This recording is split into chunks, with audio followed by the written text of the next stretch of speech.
세상을 바꾸는 관심 아는 척에서 시작합니다. 강원도와 원주를 이야기하는 풀뿌리 팟캐스트 원주 아는 척 2025년 4월 18일 금요일 158회 첫 번째 순서입니다. 책임 PD 조은주입니다. 에디터 조국인입니다.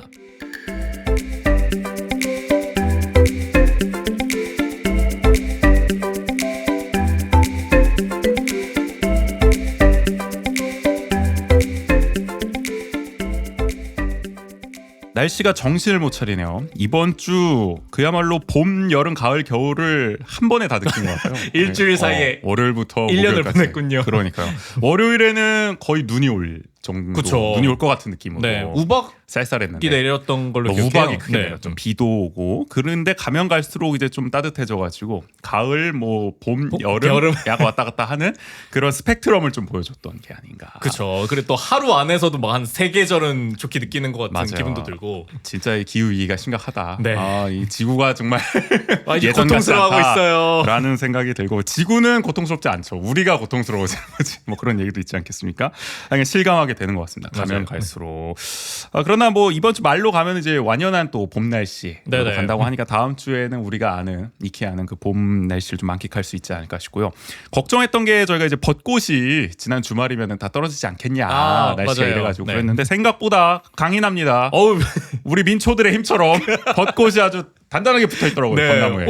분명히 주말 사이에 바람도 많이 불고 이래서 그렇죠. 저는 월요일 날 이제 차 타고 집을 나서면서 당연히 다 떨어졌겠지. 그렇죠. 횡할 거라고 생각했는데. 했는데 생각보다 많이 붙어 있어서 우리가 그날 네. 저 월요일에 저 반곡 관설동 행정복지센터 갔잖아요. 맞아요. 갔는데 네. 그 뒤편 주차장 쪽에 원래 벚나무가 이렇게 식재돼 있잖아요. 근데 거기 생각보다 더 그러니까요. 완연하게 피어 있어가지고 이 벚꽃이 올해도 생각보다 다르다.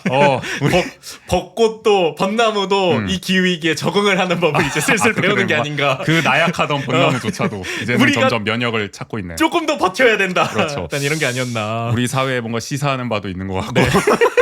거창한가요? 한번 하여간 그렇습니다.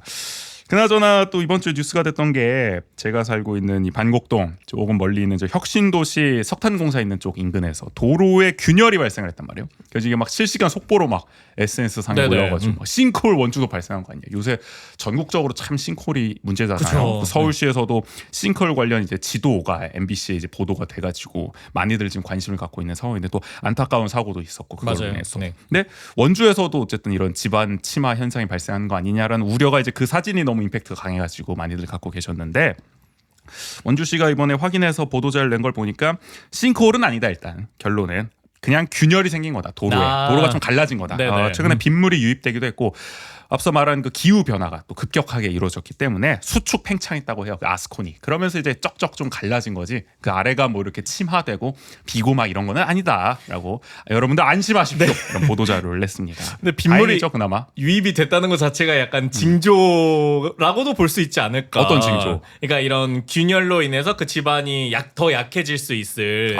아니 내가 이야기로는 그 아스콘에 그냥 균열이 생겼다는 걸로 이해를 했는데 그 아래 땅이 뭐 이렇게 갈라졌다 이렇게보다는 근데 보통 네. 집안 치마는 그렇게 아래 땅이 뭐 이렇게 먼저, 지하수가 빠지든 뭐 해가지고 빈 공간이 생기면서 이렇게 약해져가지고 무너지는 거 아니에요? 그래서 싱크홀 같은 경우에는 그렇긴 한데 집안 치마도 뭐 비슷하게 될 거고 근데 이 경우는 제가 원주시의 그 보도자료 이야기로는 아스콘이 그냥 갈라진 거다. 그 그 위에 아래는 뭐 표면만. 상관없다. 약간 이런 느낌으로 들어서 만약에 말씀하신 내용이면 큰일 난 거죠. 근데 뭐 그렇죠. 네. 전문가분들이 다 검사하셨겠죠. 그럼요. 아래까지. 네. 네. 그래서 기후일 수도 있고 그러나 철저하게 우리가 선제적 재배를 좀 해야 되기 때문에 네네. 원주시의 도로들은 문제가 없나. 서울시도 이렇게 조사를 하고 있다고 하잖아요. 우리도 좀 철저하게 또 해볼 필요가 있다. 왜냐면 우리도 급격하게 또 개발이 된 측면이 있기 때문에 도시 맞아요. 자체가 10년 네. 동안 필요하지 않을까 싶어요. 그리고 또 꼭 싱크홀이 아니더라도 어쨌든 이렇게 수축 팽창을 통해서 균열이 발생되면은 그곳에 이제 차 타고 가다 보면 한 번씩 이렇게 덜컹덜컹 하는 순간들이 있어요. 그렇죠. 네. 우리 집 앞도 그러거든.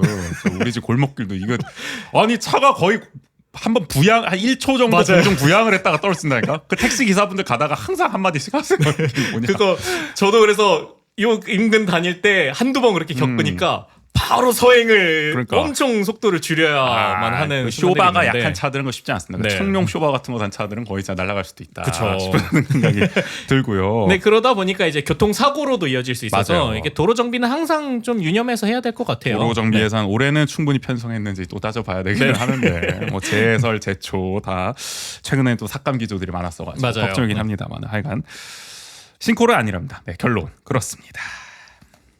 그리고 지난주에 저희가 이야기 나눴던 원주신문 창간 11주년 기념 여론조사, 이제 원광수 시정 지지율부터 네네. 차기 원주시장 선호도 조사까지 발표가 됐는데 원주시 이 정가에서 굉장히 이 결과를 보고 술렁였다, 파란이 있었다, 후일담 보도를 또 원주신문이 했더라고요. 아주 시리즈로 잘 냅니다. 기껏 돈 들여서 이제 또 그럼요. 했으니까 여론조사 이렇게 알차게 또 기승전결을 갖춰서 보도를 해야겠죠. 그래서 반응들을 좀 모아서 그 기사를 한번 읽으면서 얘기를 나눠보려고 하는데, 일단 원광수 시정 이 지지율이 어쨌든 부정평가가 과반이었단 말이에요. 맞아요. 50%를 넘겼단 네. 말이에요. 이거에 대해서 저희는 사실 심상치 않은 징조다라고 생각을 했었는데, 지금 원주시 공직사회 반응, 정확히 공직사회가 어디를 말하는지 모르겠지만 뭐 원주시청 공무원들일 수도 있고 그렇죠. 뭐 정가의 관계자들일 수도 있는데, 공직사회의 대체적 반응은 그래도 선방했다. 원광수장이 나쁘지 않다. 의외로 전망을 더 나쁘게 했던 그랬던 것 건가요? 같아요. 51%보다 더 나올 줄 알았다. 야. 그리고 긍정평가가 어쨌든 40%도 안 나왔잖아요. 네네. 물론 40%에 좀 근접하긴 했지만, 근데 그조차도 나쁘지는 않다 아직까지. 아니. 더 낮게 나올 줄 알았다. 뭐 거의 30% 밑을 예상하셨는지는 모르겠지만은 뭔가 현장에서 어. 느끼는 그 체감도는 훨씬 더 약간 심각했던 거 아닌가 싶기도 아무래도 하고. 뭐 파면 이 전국, 탄핵 전국 이후에 워낙 중앙 정세가 안 좋았기 때문에 네네. 특히 원주는 거기에 민감하다 보니까 정말 대폭락을 예상을 했던 건지 모르겠습니다만은 뭐 요 정도만 해도 해볼만하다 이런 생각을 갖고 계신 것 같아요. 네. 다만 어쨌든 부정평가 자체는 높게 나왔으니까 또 작년과 비교해 봤을 그쵸. 때는, 그래서 숲을 볼 줄 아는 넓은 안목과 포용의 리더십이 원광수 시장에게 필요하다는 것이 중론이라고 원주신문은 보도를 했습니다. 야, 저는 앞부분이 좀 인상적이네요. 숲을 볼 줄 알아야 한다. 한 치 앞만 보면 안 되는데 뭐 주차장이나 이런 것도 기울기 생각 안 하고 사실 한 치 그쵸. 앞만 보고 있는 네. 것 같기도 하고. 저희도 그런 부분을 지적했잖아요. 그러니까 순간순간에 필요한 부분들을 자꾸 거기에만 대응하다 보니까. 그렇죠. 그러면서 이것이 시민들의 뜻이다, 시민들의 어떤 여론조사의 결과이다, 이런 식으로 또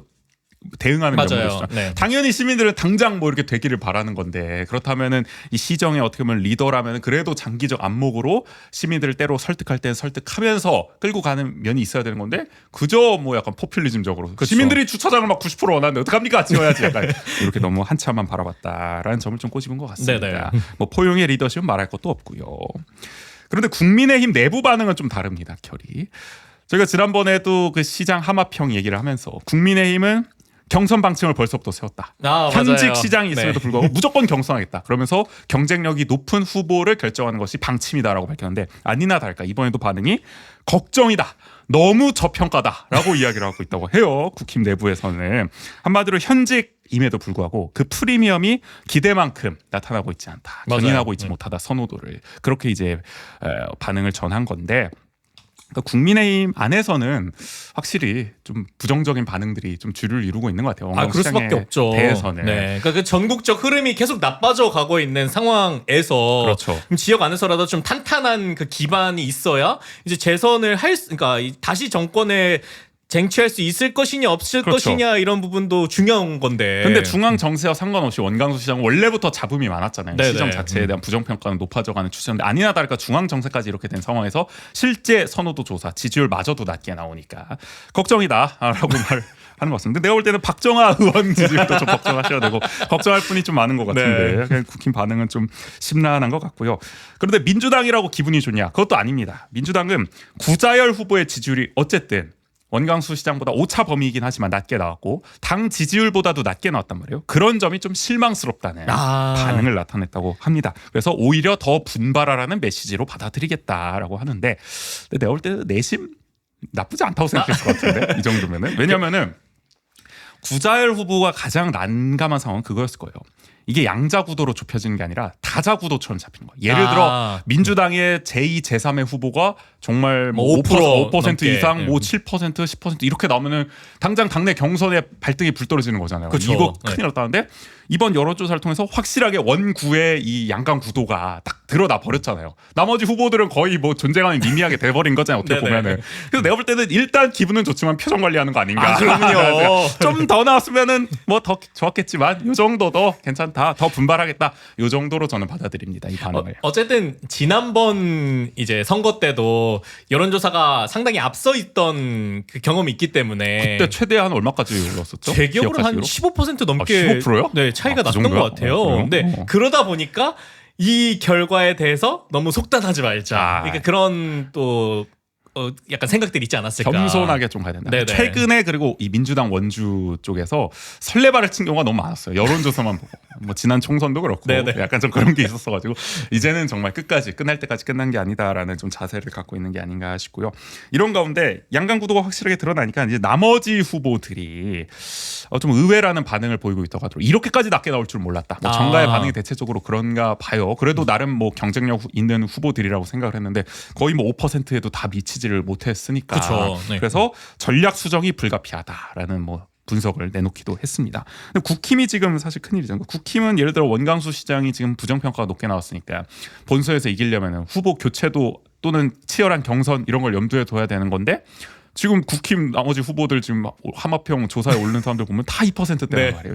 이래가지고야 이거 뭐 교체할 수 있겠냐. 그러면 울며 겨자 먹기라도 어쨌든 옹항수 시장을 다시금 후보로 내세워야 아니면 하는. 정말 무리수를 둬서라도 뭐 전략 공천을 하든지. 맞아요. 근데 또 그렇게는 네. 어렵지 않겠습니까? 그래서 고민거리가 좀 국힘 입장에서 많이 남는 여론조사 결과가 아닌가 싶습니다. 하여간 확실히 선거가 좀 다가오고 있습니다. 뭐 대선도 그러니까요. 다가오지만 지방선거도 네. 얼마 남지 않았다라는 생각이 들고요. 오늘 원주하는 척 158의 1부는 한 주간의 강원도와 원주의 주요 이슈를 논평하는 원주통신 준비되어 있는데요. 그 전에 저희 홍보 멘트 한번 네네. 읽고 지나가 보죠. 원주하는 척은 여러분의 후원으로 운영합니다. 보내주신 소중한 후원금은 저희 방송 제작에 큰 힘이 됩니다. 아래 자막에 나오는 QR코드를 찍어 자동이체 후원을 신청하거나 계좌를 통해 자율구독료를 보내실 수 있습니다. 에피소드 설명에도 관련 사항 안내해 놓겠습니다. 유튜브 슈퍼땡스 역시 언제나 환영입니다. 네, 정기 후원 신청해 주신 분들 감사드리고 자율 구독료 보내주신 네네. 분들도 정말 힘이 된다는 말씀 드립니다. 원주 한 척은 여러분의 이야기도 받고 있어요. 방송을 들은 후기, 원주에서 살면서 겪은 소소한 에피소드, 요즘 고민 등 어떤 이야기든 좋습니다. 주제와 분량 상관없어요. 마음껏 보내주세요. 이야기를 보내주실 구글 폼 링크 아래 QR코드로 나가고 있죠. 에피소드 설명에도 관련사항 안내해 놓겠습니다. 그럼 오늘 원주 한 척 158회 1부 바로 시작해 볼게요.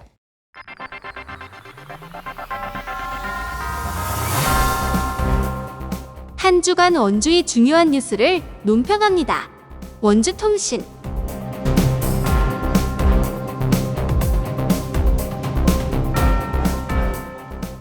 대선 전국이 불붙으면서 좀 눈에 띄는 두 가지 현상이 요즘 있습니다.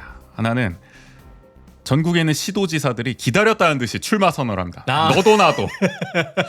아니 뭐 이런 분들까지 굳이 나와야 되나 싶을 만큼 뭐 굳이 대통령 이렇게 대통령의 자리가 쉬운 거였나? 그럼요. 만만한 거였나? 도전은 누구나 할 수 있지 않겠습니까? 아니 우리가 그래도 대권 주자라고 하면 어느 정도 좀 인지도도 있고 역량과 경험이 있는 분들이 좀 나와야 되는 건데 아니 물론 시도지사도 대단한 자리이긴 합니다만은 이분은 아닌 것 같은데 싶은 분들도 출사표를 내니까 이게 이번 대선 도대체 어떻게 되는 건가. 한때 뭐 국민의힘 후보가 뭐 18명이다 맞아요. 뭐 20명 뭐 이런 얘기도 있을 정도로 그랬는데 어쨌든 지금 좀 정리가 됐습니다만 하여간 그런 현상이 하나 있었고요. 너도 나도 출마 러시가 하나 있었고 또 하나는 누가 묻지도 않았는데 시도지사들이 나는 불출마한다. 불출마 선언하는 것이 또 유행이다. 나도 선언하겠습니다. 나도 대선 불출마하겠습니다. 이게 약간 유행이 되고 있단 말이에요. 저는 여기에 그것과 이어서 하나 더는 그 시도에 계신 주민분들이 그렇죠.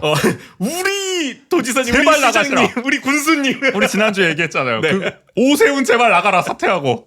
여러분 이 오세훈 시장님이야말로 대권 주자입니다. 그래서 우리가 대선 때 보궐선거 좀 합시다.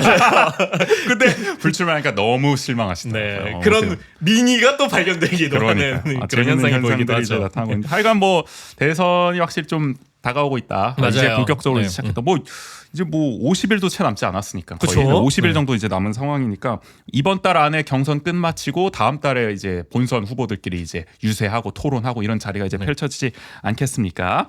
그런 점에서 좀 분위기가 다가오고 있음을 실감을 하고 이런 가운데 우리 김진태 지사 저는 처음에 잠잠하길래 이번에 그냥 별말 안 하시고 가만히 있나 했는데 아니나 다를까 발표를 하셨더라고요. 앞서 말씀드린 것에서 후자를 택하셨습니다. 이번 대선 불출마하겠다.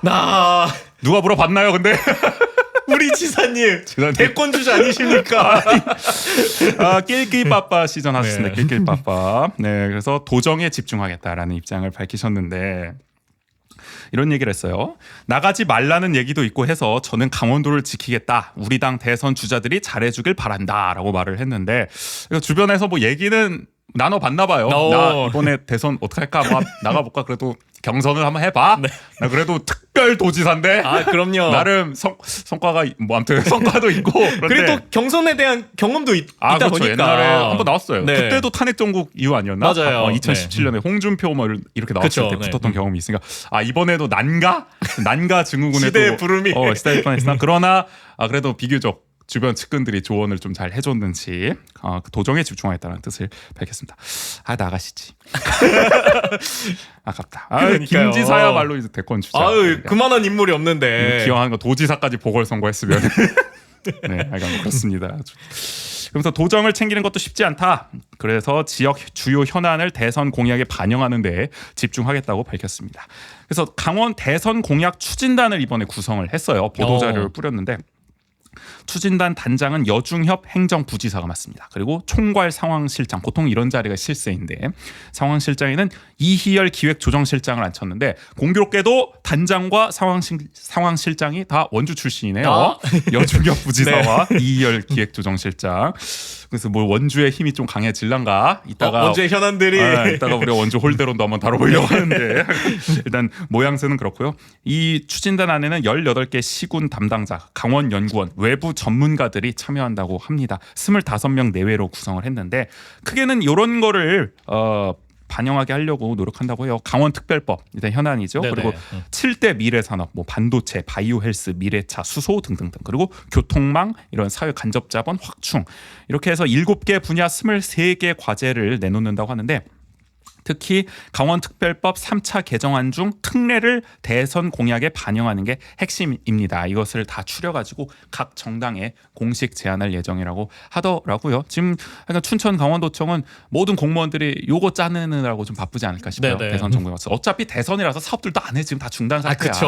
뭐 일이 손에 잡히겠습니까? 지금 누가 되느냐에 따라 지금 왔다 갔다 할 판인데. 네. 그래가지고 이제 주변에 이렇게 얘기를 나눠보면 그러니까 이런 보조금 사업도 약간은 그 시기를 좀 보자라는 움직임들이 있더라고요. 시기를 보자라는 것은 당분간은 좀 하지 말아라. 네네. 하반기나 대선 끝나고 좀 미뤄달라. 맞아요. 보조금 집행을 할 때라도 아마 문화예술 쪽에 특히 그런 경향이 좀 강한 것 같기는 네네. 한데 아마 정권이 바뀌면은 또 전임 이 행정부에서 있었던 여러 가지 사업에 대한 감사가 뭐 들어갈 수도 있고 제 감사까지 아니더라도 맞아요. 한번 들여다보지 않겠습니까? 책 잡힐 일을 일단 최대한 만들어놓지 말자. 왜냐 가장 최근 것부터 볼 거기 때문에 공무원이라 이건 좀 조심스러운 입장이 있는 것 같습니다.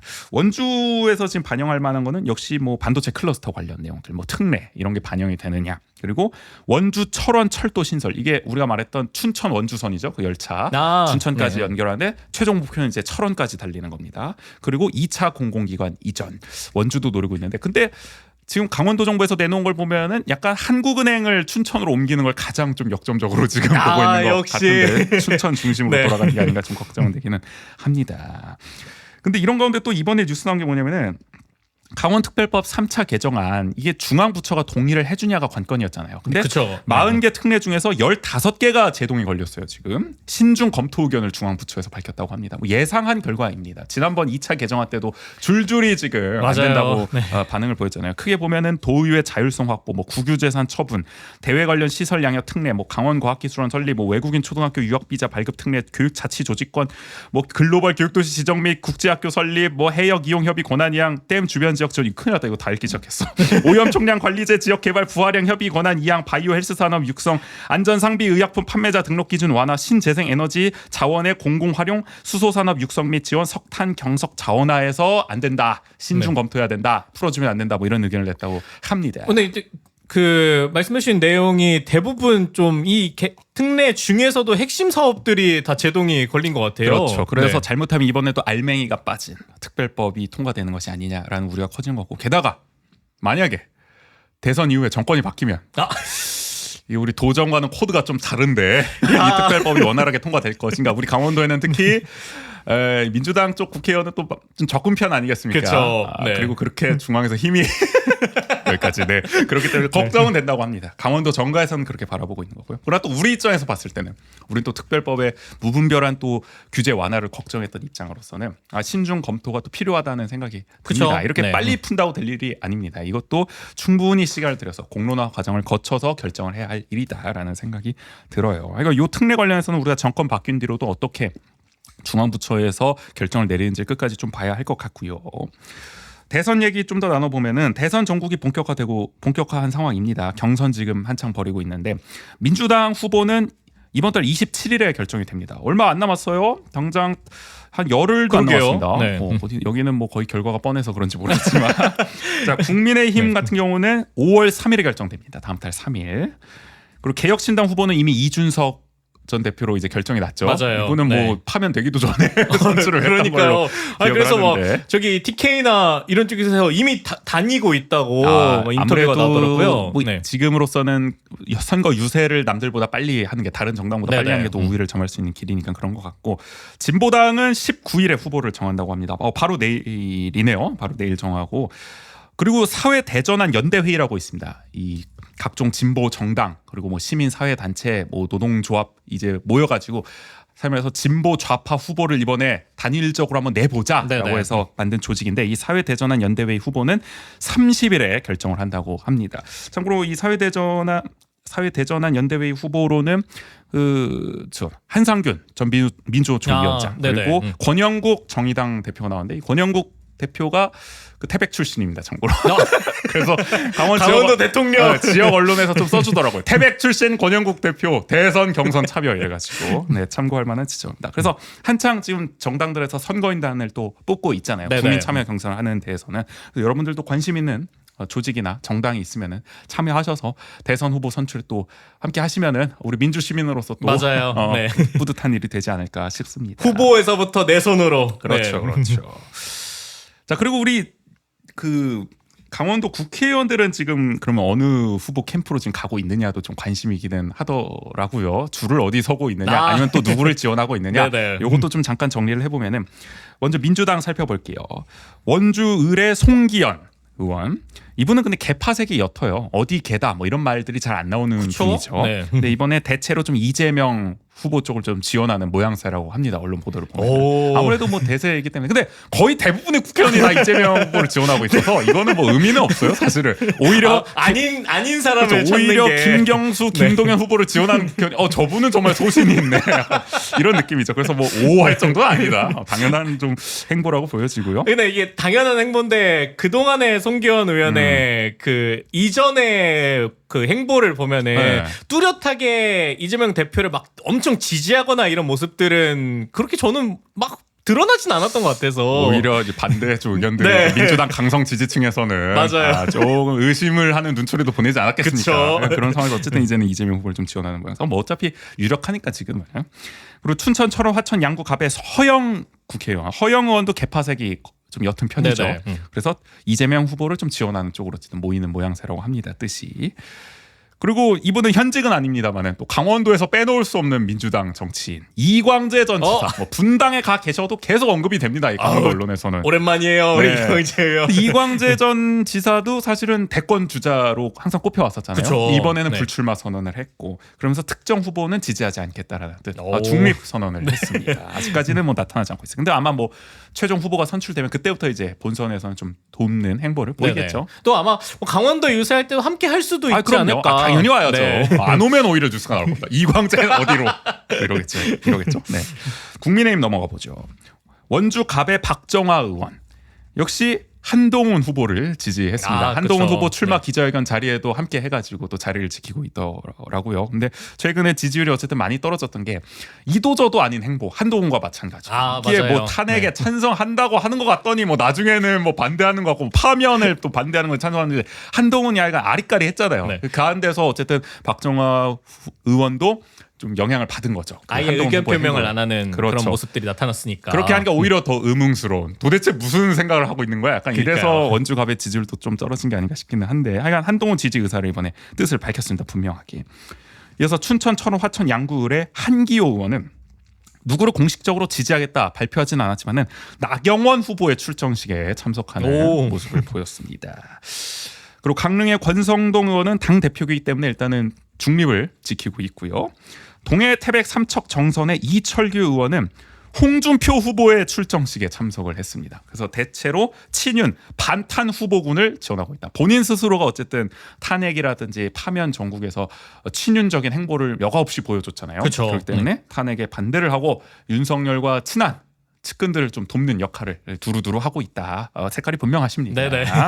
그래서 어떤 면에서는 이렇게 박정희 의원과 또 상당히 대비되는 대비되죠. 모습이잖아요. 고당위원장은 박정환데 네. 그 안에서는 복잡한 국회의원들의 행보들이 엇갈리고 있고요. 복잡하게. 그리고 속초 인제 고성 양양의 이양수 의원은 사무총장을 맡고 있습니다. 당 그래서 역시 중립을 지키고 있고요. 마지막으로 홍천 횡성 영월 평창의 유상범 의원 이분은 정말 가장 두드러지는 활동을 하고 계세요. 홍준표 캠프의 총괄 상황실장을 맡게 됐습니다. 오. 아주 핵심 요직 그러게요. 아니겠습니까? 네. 홍준표 대표가 만약 본선 후보가 되거나 뭐 더 나아가서 대통령이 될 경우에는 정말 요직을 또 그쵸. 차지하죠. 네. 비서실장까지도 할 수 있는 정말 어떻게 보면은 캠프에서 가장 바쁜 중책을 맡았는데 적극적으로 어쨌든 이번 대선 경선 과정에 좀 참여하겠다라는 의지를 표명한 것 같습니다. 대체적으로 근데 강원도의 국힘의원들은 지난 탄핵 정국에서 윤석열 편을 든 경우가 많았었기 때문에 네네. 후보들 캠프에 지금 들어가는 면면들을 보더라도 그 비슷한 결을 좀 유지하는 것 같아요. 맞아요. 대체적으로 네. 윤석열의 편을 들고 탄핵에 반대했던 사람들을 따라가는 거 아닌가. 이런 선택이 과연 나중에 어떤 결과로 돌아올지는 지켜봐야겠지요. 꼭 기억해 두자고요. 맞아요. 그 안에서도 되게 약간 핵심적인 역할들을 뚜렷하게 보여주고 있기 때문에 그렇죠. 네. 뭐 책임도 같이 지는 거죠. 맞아요. 네. 자, 이런 가운데 민주당과 국민의힘 이 거대 양당은 내년 지방선거 공천에 대선 기여도를 반영하겠다고 밝혔습니다. 한마디로 지방원 총동원령을 내린 거죠. 그쵸. 너네들 내년에도 시의원, 도의원 공천받고 싶으면은 다 튀어나와라. 다 지지해라. 지원 유세해라. 조직 바닥 풀뿌리 조직들 다 가동해라. 네. 이런 얘기하고 있는 거 아니겠습니까? 그래서 선대위원회 참여, 후보 홍보, 조직 결집 등 기여 수단을 놓고 물밑에서 경쟁이 치열하다고 합니다. 요즘 원주시 의원들 또 강원도 의원들 아주 바쁠 거다라는 생각이 들고요. 그리고 또 뭐 내년에 준비하는 분들도 여기서 또 기여도를 점수 따야죠. 보여줘. 맞아요. 네. 근데 이러다 보니까 한편으로는 또 지방 정치의 중앙 정치 종속이 가속화되는 거 아니냐라는 우려도 나옵니다. 그러니까 다들 지방 이 의정 업무는 내팽개치고 다 중앙 정치 대선을 위해서 뛰어들다 보니까 본인도 싫은 사람도 있을 거 아니에요. 나 지역 의제가 지금 더 급한 상황인데. 그쵸. 네. 물론 대선도 중요하지만 근데 뭐 다 내팽개치고 지금 대선으로 다 나와라. 유세 총동원령을 때리니까 이거 가지고도 이제 말이 나올 수밖에 없는 거죠. 그러고 보니까 어쨌든 행정사무감사가 6월에 있잖아요. 그러니까 그게 문제야. 네. 4월, 5월은 행감을 또 한 장 준비해야 되는 시즌이란 그러니까요. 말이죠. 네. 근데 이렇게 이 4월, 5월, 6월 다 대선으로 보내고 나면은 이거 행감 이거 되겠냐고 날림 행감 되지 않을까? 검토할 맹탕 시간 행감 되지 않을까? 있을지 걱정이 된다. 네. 이런 것부터 모르겠습니다. 저희가 항상 말하죠. 이 지역의 정당들, 그러니까 소위 거대 양당의 지역 조직들이 항상 이렇게 중앙 정치에서 자유롭지 못한 상황. 물론 어느 정도 중앙 당의 규율에 맞출 필요가 있죠. 권위적인 결정, 당론에 또 맞출 필요는 있는데 이렇게까지 마치 동원을 한 몸인 것처럼 네. 일사불란하게 다 움직이는 것이 좋은 일이냐는 우리가 또 따져볼 문제다라는 네네. 생각이 이번에 또 새삼 드는 것 같습니다. 자, 그리고 뭐 대선 얘기 나와서 그런데 저희가 작년 총선 때도 개표 방송 함께 보자 라이브를 맞아요. 진행했었는데 네. 올해도 대선 한번 라이브 진행해 볼까 생각을 하고 있거든요. 좀 준비는 하고 있습니다. 네. 미리 좀 예고를 드릴 텐데 뭐 사실 올해는 선거가 없어서 좀 편하게 진행할 줄 알았어요. 이렇게 또 뜻하지 않게 또 대선이라는 또 빅 이벤트가 그쵸. 생겼으니까 뭐 준비를 아니, 해야겠지요. 이렇게 되니까 작년, 올해, 내년 어쨌든 메인 이벤트들이 하나씩 그렇죠. 있어서 내년이 정말 저희로서는 네. 또 뜨거운 이벤트가 될 것 같긴 한데 하여튼 올해도 원주민의 선택, 우리 원주 시민들과 강원도민들은 대선에 대해서 어떤 생각을 갖고 있는지 이런 이야기 나눠보는 맞아요. 라이브 네. 한번 준비해 보도록 하겠습니다. 원주통신 다음 이슈. 춘천 레고랜드 조성 사업을 추진하다가 파산 위기에 놓인 강원 중도개발공사에 세금 245억 원을 투입하는 안건을 강원도의회가 기어코 15일에 의결했습니다. 찬성한 도의원이 36명, 반대가 1명도 없었습니다. 0명. 기권이 10명 나왔습니다. 기권은 뭐야? 반대할 거면 반대하지. 이게 아직 명단이 안 나왔어요. 그 회의록이 임시 회의록이어서 이게 정식 회의록으로 등록이 돼야 이제 표결 결과가 나오거든요. 그래서 찬성 누가 했고 기권 누가 했는지 저희가 잊지 않고 환기하도록 하겠습니다. 도의회는 뭐 결론부터 말하면 또 울며 겨자 먹기로 승인한 감이 있어요. 저희가 이 강원 중도개발공사 파산 위기와 이 세금 투입을 놓고는 지난 142회 1부, 152회 1부에서 자세히 다뤘으니까 참고하시면 될 것 같고. 그러니까 그때도 결국 막 이렇게 비판을 하더라도 결국 결론은 도와주는 쪽으로 가게 되지 않겠느냐. 그러니까 뾰족한 수가 했었잖아요. 없다. 도의회 네. 입장에서도 상황이 이미 이렇게 벌어져 버렸으니까. 맞아요. 그리고 네. 도정부가 약간 벼랑 끝 전술 쓰는 느낌도 있었죠. 아니 그러면은 지금 세금 투입 안 하면은 다 죽는 건데 그걸 원하십니까? 파산해요. 그건 아니지 않습니까? 그러면 눈 딱 감고 한 번만 살려주시죠. 약간 이렇게 가는 게 아니었나라는 생각이 드는데 잠깐 요약해 볼게요. 상황 어떻게 됐는지.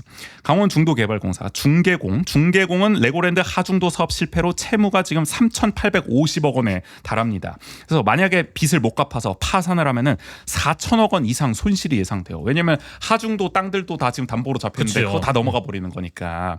그래서 파산을 막기 위해 빚을 갚을 수 있도록 세금을 지금 계속 투입하고 있는 거예요. 작년 말에도 295억 원을 네. 지원했습니다. 당장 상환일이 도래했으니까. 근데 이번에도 또 상환일이 도래하니까 빚이 계속 있는 거 아닙니까? 지금? 그러니까 이번에도 또 245억 원을 투입한 겁니다. 불과 반년 동안 500억이 넘는 세금을 계속 주고 있는 상황이다. 그래서 당장 파산을 막아야 한다는 이유로 우리 혈세를 투입하고 있는 셈인데, 근데 앞으로 더 큰 사안이 있단 말이에요. 강원 중도개발공사와 강원개발공사를 통합하려고 하고 있죠. 이게 메인 이벤트입니다. 아마 다음 도의회에서 이게 동의안이 올라올 것 같은데 이것도 뜨거운 감자가 될 거예요. 문제는 이 강원개발공사 강계공도 알펜시아 사업 실패 경력이 있죠. 그래서 빚이 5,900억 원에 달합니다. 그 두 부실 공기업 아닙니까 지금 중계공, 강계공 이 두 기업을 합치면 동반 파산이 우려된다. 네. 그러니까 빚과 빚을 합치면은 그게 뭐 막아집니까? 그러니까요. 빚이 없어집니까? 그게 아니잖아요. 큰 폭탄이 되어버리는 그렇죠. 거죠. 오히려 그냥. 감당하기가 네. 더 어려워지는 거 아니냐라는 얘기가 나오는 거고, 이걸 위해서 이 통합을 위해서 강원도 정부는 레고랜드 때 중계공을 대신해서 갚아준 2,050억 원까지 탕감할 계획을 세우기도 했습니다. 그래서 도유지 잔금과 이자 등까지 합치면 이 통합에 총 투입하는 금액이 4천억 원 이상이라는 말도 나오거든요. 그러면은 이럴 바에는 차라리 그냥 파산하는 게 낫지 않냐 중계공이. 왜냐면 통합을 해도 지금 4천억 원이 들어간단 말이 나오면은 그러면은 그냥 깔끔하게 뭐 4천억 손해 보더라도 파산시키는 것이 더 큰 비폭탄을 만드는 것보단 낫지 않냐라는 얘기도 일각에서는 나오고 있습니다. 왜냐면 합쳐서 파산하면 거의 1조 원 규모의 뭐 그럴 가능성도 이제 손실이 있고, 날 수도 있으니까 더 손을 못 쓰게 될 네. 가능성도 있으니까. 일단 도정부는 통합 이후에 강원개발공사에 또 2,100억 원을 출자할 계획을 세워놓고 있거든요. 이것도 역시 세금입니다. 그러니까 이게 뭐 끊임없이 돈이 들어가니까 그 결국에는 이걸 하는 이유가 뭐겠습니까? 김진태 도정이 역점적으로 추진하고 있는 게 신도청사 행정복합. 춘천 네. 고은리에 짓고 있는 그 행정복합타운. 요걸 하려면은 7천억 원 이상의 돈이 필요한 거 아니겠습니까? 그래서 강원개발공사와 강원중도개발공사를 합쳐서 공사체를 발행을 해서 자금을 조달하겠다. 네네. 이 로드맵을 위해서 지금 무리하게 세금을 계속 투입하고 있는 거 아니냐라고 저희가 지적을 했었는데 그 행보를 계속 보여주고 있는 거죠. 그렇죠. 그러니까 지금의 당장의 현실을 해결하기엔 너무 엄두가 안 나니까 너무 크니까 그 미래에 기대할 수밖에 없는 아주 약간의 가능성을 그렇죠. 보면서 그러니까 아니 그거를 진짜로 믿는지는 모르겠지만 그 청사진을 그냥 보여주는 그쵸, 거죠. 그쵸. 여러분들 네. 지금 갑갑하시죠? 중계공 보면 머리 아프시죠? 하지만 이 도청 신청사 그림을 보여주면서 이 얼마나 멋진 그림입니다. 우리가 여기로 나아가려면 해피한 그림으로 가려면 지금 눈 딱 감고 동의해 주시면 된다. 그럼 우리 고통을 다 잊고 행복한 미래로 나아갈 수 있다. 정말 진정한 미래산업 글로벌 도시로 나아갈 수 있다. 이 얘기를 하고 있는 거죠. 그러니까 왜냐면은 지금 야바위야 뭐야 이거. 통합을 안 하거나 이런 중계공이 파산되면 그거는 그려볼 수도 없는 그림인 그렇죠. 거잖아요. 타국을 네. 원하십니까? 뭐 이렇게 가고 있는 거죠. 자, 근데 이거 누구 책임입니까? 근데 결국 이렇게 된 거. 뭐다 책임이에요, 솔직히 말하면은. 그쵸. 내가 뭐 양비론을 네. 피고 싶지는 않은데 뭐 누적된 어떻게 보면은 적폐입니다. 적폐. 그럼요. 그것도 네. 일종의. 그러니까 도지사가 바뀔 때마다 이렇게 하나씩 그렇죠. 이렇게 큰 폭탄을 터트리니까. 맞아요. 이 네. 레고랜드는 저희가 일전에도 정리했지만 민주당 최문순 도정에서 역점적으로 추진했고 강행을 했습니다. 온갖 비판에도 불구하고. 근데 그 과정에서 도의회를 그야말로 개무시했어요. 맞아요. 속된 말로 중도개발공사의 보증 규모를 그러니까 강원도가 중도개발공사에 빚을 보증서 준 거죠. 이걸 210억 원이었는데 당초에 요거를 2,050억 원까지 거의 10배 늘린 일이 있었습니다. 근데 이것을 도의의 동의를 받지 않고 늘려버렸어요. 그래서 이게 결국엔 나중에 레고랜드 사태로 돌아온 거 아닙니까? 맞아요. 2,050억 원 나는 못 갚겠다. 김진태가 선언을 해버리니까 그게 채권 부실 채권이 돼버리면서 레고랜드 아주 그냥 국가를 흔들 뻔했었죠. 그 네. 단초를 제공한 건 사실 최문순 도정이었다는 아, 거죠. 그럼요. 네. 이때 왜 늘릴 때 도의의 동의를 안 받고 그냥 맘대로 했냐. 늘려버렸냐. 사실 말이 안 되는 거죠. 우리 세금을 갖고 보증을 선 셈인데. 아니 그리고 한 2배 늘어나도 이거는 그쵸. 당연히 승인받고 검토돼야 되는 면밀히 검토돼야 되는 건데 10배를 그냥 띄워버렸으니 할 말이 없습니다. 네. 네. 그리고 레고랜드 임대 수익을 원래 30%로 잡았었잖아요. 이거를 멀린사에서 받아내는 거를. 근데 나중에 보니까 3%로 낮췄어. 아니 그 미략을 체결했습니다. 이 멀린사와. 심지어 그 3%도 되게 복잡해요. 이걸 맞아요. 받을 수 있는 게 매출이 아마 뭐 연간 수익이 400억이 안 넘으면은 그것도 한 푼도 못 받을 거야. 네네. 강원도가. 뭐 하여간 뭐 복잡한 계약을 맺었는데 이 미략을 맺을 때도 도의회에 제대로 보고를 안 했습니다. 나중에야 드러났어요 이게. 네네. 그래서 알고 보니 3%였다. 이거 뭐 제2의 을사늑약이다. 뭐 이런 얘기까지 나왔잖아요. 이미 다 체결된 이후에 그게 알려진 거잖아요. 그렇죠. 네. 근데 이미 문제는 이미 레고랜드에는 상당한 우리 세금이 들어갔다는 겁니다. 기반 시설 조성, 중도 진입 교량 건설, 토지 매입, 문화재 발굴, 그리고 중개공 대신 아까 갚아준 빚까지 합치면은 세금 6천억 원을 투입한 상황이거든요. 근데 이런 상황에서 강원도 정부는 지금 뭐 거의 뭐 받아내는 게 없다. 아, 그쵸. 멀린사에 네. 너무나 특혜를 줬다라는 비판들이 쏟아졌던 거고요. 그 원흉이 된 게 지금 도정부가 2018년 5월 멀린과 맺은 MDA가 있습니다. 총괄 개발 협약. 이게 아직도 비공개돼 있어요. 그때 무슨 특약이 있었대. 이걸 공개하지 않는 뭐 10년 이상인가 뭐 20년 이상인가. 그래서 그 조건으로 지금 공개가 안 되고 있는 거예요. 그래서 소문만 무성합니다. 지금 뭐 임대 수익이 나 어쨌든 어떻게 3%고 뭐 복잡하다고 하는데. 그래서 이걸 정보 공개 청구를 하더라도 계속 무슨 경영상의 비밀이기 때문에 이건 공개할 수가 없다. 이런 이야기를 들고 네네. 있고. 그러니까 결국에는 우리가 늘 얘기하잖아요. 불투명한 행정은 이런 적폐를 낳을 수밖에 없습니다. 그럼요. 그 결과를 네. 우리가 여실히 보고 있는 거고요. 이 레고랜드 사태를 통해서. 근데 그렇다고 뭐 김진태는 억울하기만 하냐. 김진태 도지사는 그건 또 아니라는 겁니다.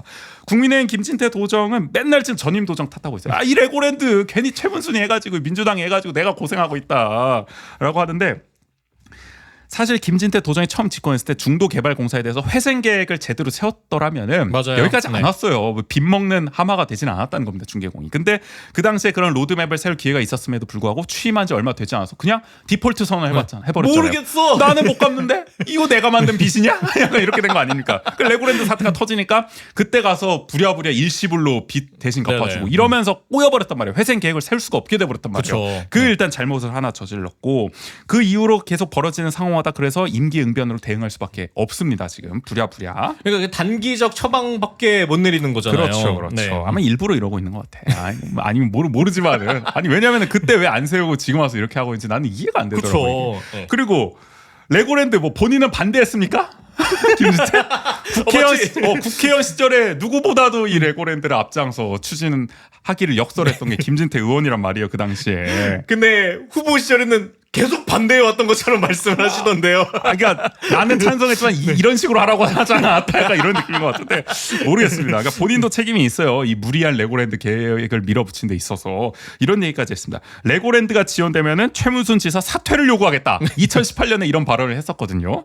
그리고 레고랜드가 안 되면은 소양강에 뛰어내리려고 했다라는 발언까지 할 정도로 아주 레고랜드에 공을 들이는 모습을 보여줬었는데 네네. 이제 와서 막 자신을 레고랜드에 아무 연관이 없는 것처럼 나는 모른다는 식으로 사실 이런 말이 레고랜드의 졸속 행정을 부채질한 측면이 있는 거죠. 그러니까 이것 그럼요. 때문에 최문순이 네. 그랬다는 게 아니라 합작한 느낌이죠. 이렇게 보면은 맞아요. 어떻게 해도 네. 빨리 하라는 거 아닙니까 레고랜드를. 그러니까 졸속 추진을 어쨌든 본인도 기여를 한 입장에서 지금 와서 이것을 다 민주당 탓으로 하는 것이 시민들에게 도민들에게 어떻게 다가올 것이냐라는 점은 모르겠습니다. 따져볼 문제인 것 같아요. 그러니까 한마디로 거대 양당이 벌인 환장의 콜라보라고 할 수가 있는데 시민단체는 이런 얘기를 하더라고요. 혈세 낭비 레고랜드 중단 촉구 범시민 대책위원회는 원인 해결 없이 혈세 낭비를 조장하는 정책이다. 중개공에 지금 세금을 계속 퍼주고 있는 거는.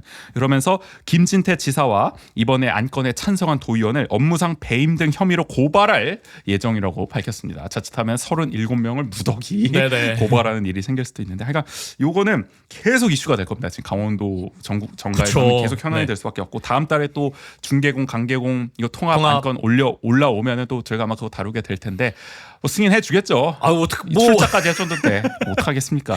근데 이게 정말 문제인 게 한 뭐 6개월 이게 주기적으로 계속 큰 금액의 세금이 들어가게 되는 문제니까. 그러니까요. 네. 아니 우리 시민 도민들이 진짜 세금 좀 얼마 쏟아붓고 있는 거예요, 이게. 저번에 그러니까요. 얘기했잖아요. 뭐 거의 도민 한 명당 26만 원씩 내고 있는 꼴이다. 네네. 그러니까 이게 계속 반복될 수밖에 없다는 거고.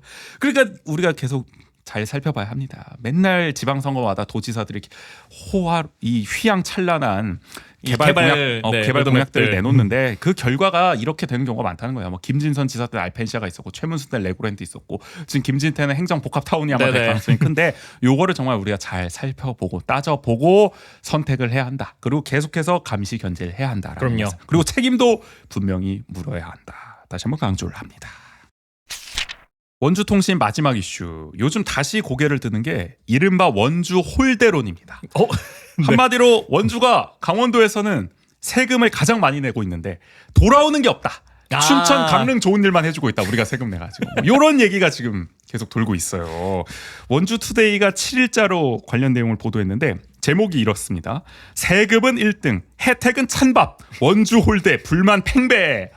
아, 군부를 확 떼더라고요. 그러게요. 뗄값을 확 타이틀부터. 화력을 그냥 확 기름을 그냥 들이부었는데 기사 내용을 좀 읽어보면 이렇습니다. 2022년부터 2024년까지 원주시가 강원도에 납부한 지방세가 6,070억 원이라고 해요. 강원도 전체 지방세의 21.9%라고 합니다. 춘천이 4,600억 원, 강릉이 3,782억 원이니까 확실히 원주가 한 1,500억 원 그러게요. 이상, 네. 2,000억 원 이상 많이 내고 있다고 할 수 있죠. 그런데 그렇게 우리가 돈을 많이 냈는데 우리가 지분이 이렇게나 많은데 최대 주주라고 할 수 있는데 우리한테 해주는 건 뭐냐 강원도도 이제 배당이 없다. 아무것도 없다. 우리 뭐 호구냐 뭐 이런 얘기인 건데 예를 들어 춘천은 앞서 말씀드린 행정복합타운 건립 도청을 지금 새로 짓고 있지 않겠습니까? 그렇죠. 네. 그리고 강릉에는 도청 제2청사를 개청했습니다. 어쨌든 여기도 도청을 하나 지어줬다. 근데 우리 원주에도 항상 영서 남부권 청사를 지어달라, 도청을 지어달라 이런 네네. 얘기를 했었는데 들은 척도 안 하잖아요 지금. 우리는 왜 이런 거 안 해주냐, 약간 이런 얘기를 하고 있는 거고요. 그리고 원주 시민들이 줄기차게 요구한 더 아트 강원 컴플렉스 사업이나 소초면 드림랜드 활용 사업은 수년째 제자리 걸음만 반복할 뿐 진척된 것이 하나도 없다라고 썼는데. 근데 원주 시민들이 더 아트 강원 컴플렉스를 줄기차게 요구했나? 그러니까요. 이거 얼마 되지도 않았는데 이렇게 표현하는 게 좀 안 맞지 그리고 않나라는 생각이 드는데. 나름 추진되고 있는 상황이라고 봐야 되지 않을까 그러니까 싶긴 한데. 괜히 국비 뭐 무리하게 따오다 감사원 지적까지 받았는데 네네. 그 정도면은 강원도가 그쵸, 꽤나 노력을 하고 해준 있는 거 아닌가? 아 근데 네. 아마 이것은 뭐 더 강원 아트 컴플렉스라고 하긴 했지만 이름도 복잡해. 그렇게 했지만 옛 종축장 부지에 대한 활용 방안을 계속 마련해주지 않고 있는 점에 대한 아마 불만을 이걸로 나타낸 네네. 것이겠죠. 그것은 뭐 사실이긴 하니까 뭐 20-30년째 지금 제자리 걸음이니까. 어떻게 보면은 이제서야 좀 구체화되고 있는 거라고 봐도 되죠. 네. 그런가? 아니 뭐 최문순 때도 거의 뭐 여러 가지 나와서 뭐 뮤지컬 공연장 짓는다, 뭐 영화 세트장 짓는다, 중공연장 뭐 한다. 뭐 협약 뭐. 다 맺었다, 뭐 인터블고 호텔 짓는다, 뭐 여기 별거 다 나왔는데 안 됐어요. 내가 볼 때는 또 속냐야 이거. 별로 이번에도 기대는 안 됩니다. 당장 감사원 지정 나온 것만 봐도 그 그쵸. 오페라 하우스에 네. 대해서 제대로 추진이 될지 좀 의문이에요. 좀 순진하시네.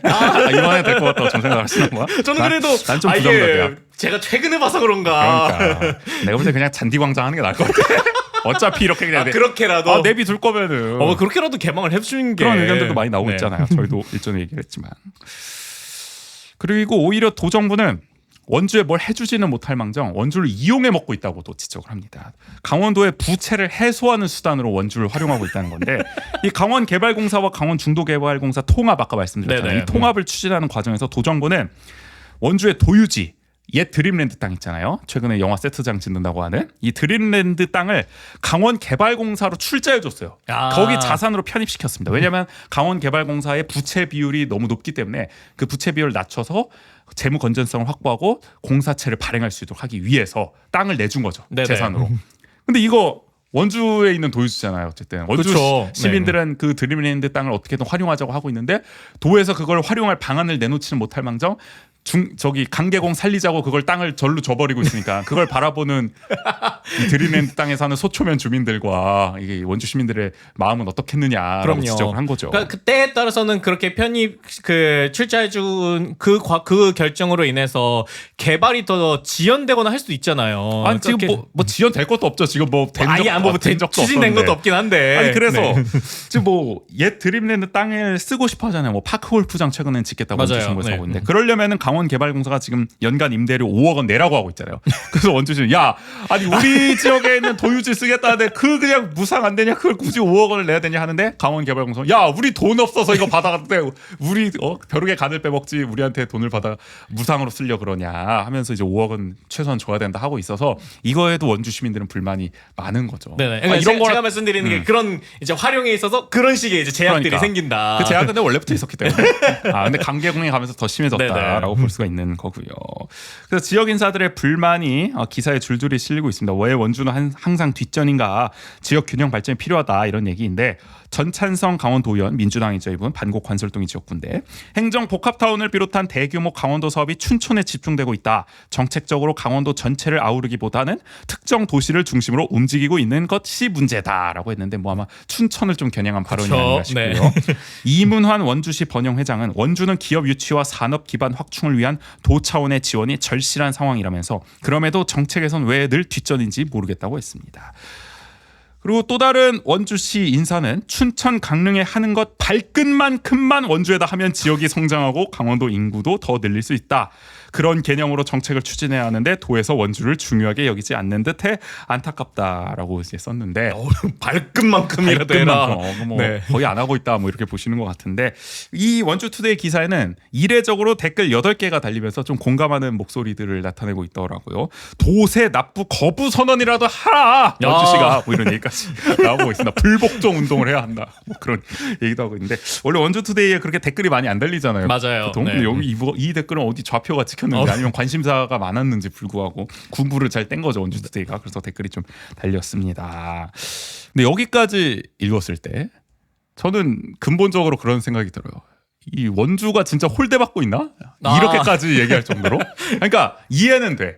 우리가 강원도가 사실 춘천을 중심으로 돌아가는 건 맞아요. 도청도 춘천에 있고, 그렇죠. 네. 뭐 지역의 정가나 이제 언론들의 관심도 상대적으로 춘천에 많이 쏟아지죠. 관계기관들이 다 거기 있으니까. 요즘 뭐 언론 보도에서 도소식이라고 나오는데 그게 뭐 때로는 춘천 시정 소식인지 구분이 안 돼. 이게 뭐 강원도정인지 춘천도정인지 뭐 그런 생각 들고 언론도 그렇죠. 가끔은 이게 춘천일보인지 춘천도민일보인지 뭐 그런 생각이 들 정도입니다. 지면 할애를 하는 것만 보더라도. 그쵸. 그래서 네. 우리가 심리적으로 원주에서 봤을 때는 굉장히 거리감이 느껴지고 뭐 원주는 강원도도 아니냐 뭐 이런 생각이 들 수 있을 텐데 우리가 그러니까 인구도 1인데. 그래서 모든 사업이 다 춘천을 위해서만 이제 하는 것처럼 그렇죠. 그래서 타지의 강원도민이 아닌 분들은 강원도 뭐 최대 도시가 춘천인 줄 알았다. 뭐 하도 춘천 위주로 소식이 나오죠. 그렇죠. 그런 얘기를 할 정도잖아요. 바깥에서 볼 정도. 네, 볼 때도. 그런 얘기가 나오면 이제 원주 사람들은 발끈하죠. 그러니까. 원주가 인구 제일 인구가 많아. 우리가 이길 때. 네, 뭐 고질적인 레퍼토리입니다. 아주 클래식한. 약간 그런데 그래서 홀대론이 뭐 늘 나왔습니다. 그 옛날부터. 그쵸. 그래서 어김없이 네. 또 나온다는 생각이 들고 근데 이번에 이제 세금을 이제 논거로 든 거죠. 우리가 세금을 이렇게나 많이 내는데 가장 많이 내는데 돌아오는 건 없다. 네. 그러니까 이제 고소득자들의 약간 항변. 내가 날아야 되는 세금이 얼만데. 세금 아깝다. 이거 나 어디다 쓰고 있는 거냐? 뭐 이런 얘기인 것 같기도 한데, 뭐 하여간 그렇습니다. 그러니까 이해가 되는 측면이 있습니다. 그러니까 어느 정도. 왜냐면은 앞서 우리가 강계공, 중계공 얘기도 했지만은 그런 데다가 세금을 엄청 쓰고 있으니까 뭐 레고랜드, 행정복합타운 이런 데 막 수천억 원씩 쓰고 있으니까. 근데 그게 또 막 춘천에 있다 보니까 그렇죠. 춘천에 네. 있다 보니까 뭐 춘천만 다 신경 쓰고 원주에는 뭐 아무것도 안 지어주는 거 아니냐라는 생각. 게다가 있는 땅도 지금 뭐 임대료 내고 쓰라 그러고 레고랜드라는 협약 그렇게 맺어놓고서는 멀리 서라고 뭐 그런 생각 들 수는 있겠죠. 우리 종축장에는 아무것도 안 해주는 그렇죠. 것 같고. 네. 근데 저는 모르겠습니다. 이게 근데 홀대론으로 얘기해서 이게 해결될 문제인가? 그러면 원주에도 정말 뭐 오페라하우스 그럴 듯하게 짓고 정말 뭐 아까 드림랜드에도 파크 골프장 근사하게 다 지어주고 이렇게 하면은 이런 게 해결이 되는 것인가? 홀대론이라는 게 난 그래도 나올 것 같다는 생각. 그쵸. 그리고 저는 정말 솔직히 얘기하면 네. 언제까지 우리가 막 춘천, 원주, 강릉 네. 뭐 이걸로 얘기할 거냐. 빅3끼리의 비교로. 네. 아니 빅3 아니더라도 그러면 나머지 15개 시구는 사실 네. 그치 우리는 풍족한 편이잖아 강원도에서. 아 그렇죠. 아니 어쩌면은 진짜 그 작은 도시들은 홀대 받고 있는 걸 수도 있어요 실제로. 아니 홀대를 네. 봤는데 언론에 나오지도 않는 거지. 아, 그쵸, 원주니까 그쵸. 이게 네. 그나마 언론에도 나오는 거지. 15개 시군 특히 인구 소멸 위기에 놓인 정말 인구 5만 명 네네. 미만의 이제 지역들은 정말 발언권이 약하지 않겠습니까? 거기는 뭐 홀대 수준을 넘어서 방치 수준까지 지금 가고 있는 건데 맞아요. 우리는 모르겠습니다. 뭐 너무 지금 과장하고 있는 게 아닌가 상황을. 왜냐하면 현안 사업들에 대한 어쨌든 관심이 적다는 거잖아요. 예를 들어 춘천 행정복합타운, 강릉은 제2청사 해줬는데 원주는 네. 뭐 해주냐? 근데 반도체 클러스터 해주고 있잖아. 그치. 반도체 교육원, 테스트 베드, 각종 국비 도비 매칭해가지고 지금 한창 다 올라가고 있잖아요. 짓고 있잖아요. 이것도 해준 거 아니야? 근데 현안 사업을 봤을 때 게다가 강원도 경제부지사는 삼성 사장 출신이잖아요.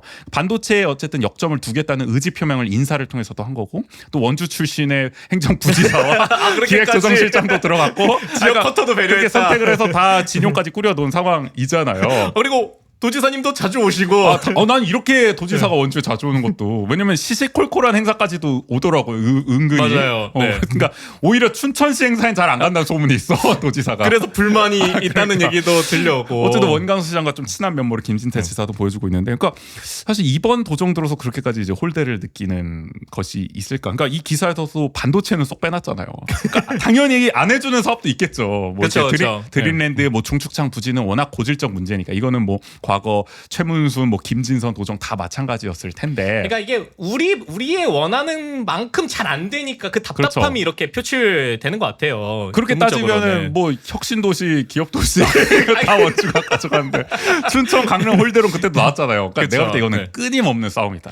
그러니까 그러다 보니까 이게 지역에 너무 집중되는 느낌이다. 우리가 그러니까 모든 프레임이? 사업을 그러니까 어디 지역에도 이걸 할 수가 없게 되지 않을까 하는 생각이 들어요. 그래서 강원특수교육원을 세 곳으로 쪼개가지고 그러니까. 놓은 거 아닙니까? 그거 시너지가 나는 건지 아닌지 모르겠지만. 그러니까 이게 모든 한 사안마다 원주뿐만이 아니라 각 지역들이 서로가 이렇게 불만을 가지다 보니까 그렇죠. 네. 그러니까 이거는 제가 볼 때 홀대론 하면 끝이 없어. 이건 지역 갈등만 양산할 수 그쵸. 있어. 네. 근본적으로는 우리 도민들이 납부한 세금을 어떻게 잘 쓸 것이냐. 네. 정말 목적에 맞게 삶의 질을 끌어올리는 데 쓸 것이냐. 아니 행정복합타운에 7천억 쓰는 게 과연 세금을 잘 쓰는 겁니까? 레고랜드에 6천억 쏟아붓는 게 잘 쓰는 겁니까? 그렇죠. 그러니까 그게 뭐 춘천 사업 이런 걸 떠나서 맞아요. 그 지역을 떠나서 네. 그걸 잘하는 사업이냐고 강원도가 봤을 때. 근데 반대급부로 얘기하면은 제2청사는 어쨌든 영동에는 하나 필요하다라는 게 그래도 대다수의 공감이 그렇죠. 있었잖아요. 그거는 뭐 네. 아마 세금 문제라기보다 이제 현안 사업을 들어줬다 막 이걸로 네네, 눈것 같긴 뭐 한데 하여간 그렇겠지만. 그리고 네. 원주에 오페라 하우스 짓는 게 2천억 들여가지고 그 세금 잘 쓰는 겁니까? 그러니까 뭐 홀대 이런 걸 떠나서 그쵸. 그러니까 그런 걸 네. 따져봐야 된다는 거죠. 그러니까 지역을 넘어서 우리의 지방세를 잘 걷어서 도를 위해서 어떻게 균형 있게 잘 배분을 할 것이냐 네네. 그런 논의가 나오는 과정에서 정말 지역 균형 발전이 필요하다면 오히려 빅3보다는 15개 시군의 지방 소멸을 막기 위해서 또 예산을 잘 배분해야 되는 문제도 그럼요. 있을 것이고 네. 이렇게 큰 틀에서 얘기를 해나가야 되는 건데 단순히 원주는 세금 제대로 돌아오는 게 없다. 원주 홀대론이다 라고만 얘기하면 이게 바깥에서 볼 때는 또 시작이네.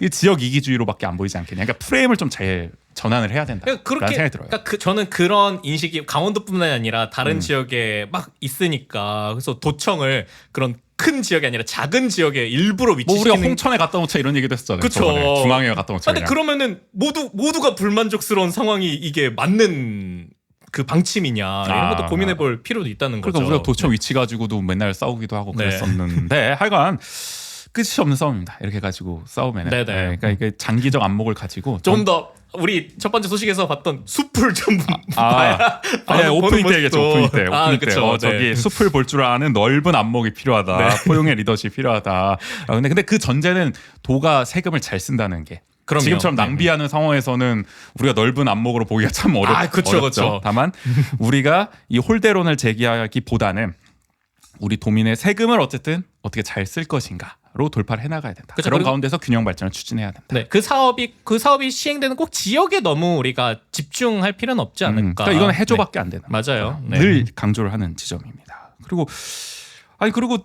이거 홀대론을 주장하신 분들이 뭐 도의원 이런 분들이면은 참 곤란하다고 생각을 해요. 이분들은 그럼 강원도 가서 뭐 하고 계십니까? 우리 원주 출신 강원도 의원이 제일 많은데 지금 8명인데 춘천보다 많거든요. 맞아요. 목소리는 네. 더 많이 낼 수 있는데 도의회에서 다들 뭐하고 계신지 반성부터 해야 되는 게 아닌가. 정말 생각이 뭐 들기도 하고요. 여야를 떠나서 이 지역의 현안에 대해서 함께 힘 모아서 최선을 다하고 있는지. 그리고 홀대로는 그리고 뭐 지난 도정, 지지난 도정 늘 나왔던 얘기이기 때문에 네네. 이건 뭐 여야를 가리지 않는 문제이기도 하거든요. 그런 점도 따져봐야 할 필요가 있다라는 생각이 들었던 다시 고개 드는 원주 홀대론에 관한 이야기였습니다.